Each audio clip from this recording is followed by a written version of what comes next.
ডাম্পটিটা পড়ে শুনিয়ে দিলাম যে হামটি ডাম্পটি কি, তা হামটি ডাম্পটি কেন বলেছেন মাননীয় মুখ্যমন্ত্রী বাজেটকে, সেন্ট্রাল বাজেট, সেটা বললাম। তো শুনতে শুনতে কিসের কি হলো জানি না, সবাই মিলে বেরিয়ে গেলেন।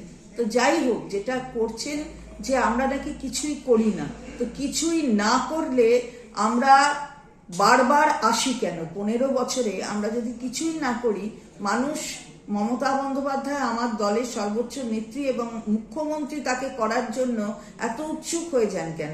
শুধুমাত্র তো 11ই হয়নি, তারপরেও তো হয়েছেন, 16 হয়েছেন, 21 হয়েছেন, আবার হবেন 26-এ। এই ঔৎসুক্য কেন? বাংলার মানুষের পাশে থাকেন। আমরা বলি না আমাদের সরকারটা তৃণমূল কংগ্রেসের সরকার, আমরা বলি এটা মা মাটি মানুষের সরকার। মায়ের স্নেহ আর মাটির গন্ধ আর মানুষের পাশে থাকার অঙ্গীকার, সেই অঙ্গীকারটাকে বাস্তবায়ন করেন বলে তাই মা মাটি মানুষের সরকার বারবার আসে, আবার আসবে। ওদেরটা নেবে যায়, বুঝতে হবে তো, আসতে চাইলেই তো আসা যায় না। সাম্প্রদায়িকতার এখানে কোনো বীজ বপন করতে চাইলে এখানে বাংলা মেনে নেবে না।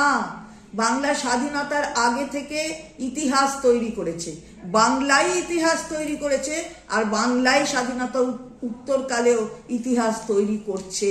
দেখেছেন না, 77 সাল, 1977 সাল যারা এসছিল তারা কারা? তারা বাম।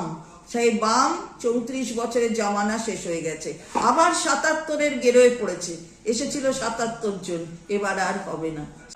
এইগুলো কিন্তু বুঝতে হবে যে এখানে কি করেছেন আসলে।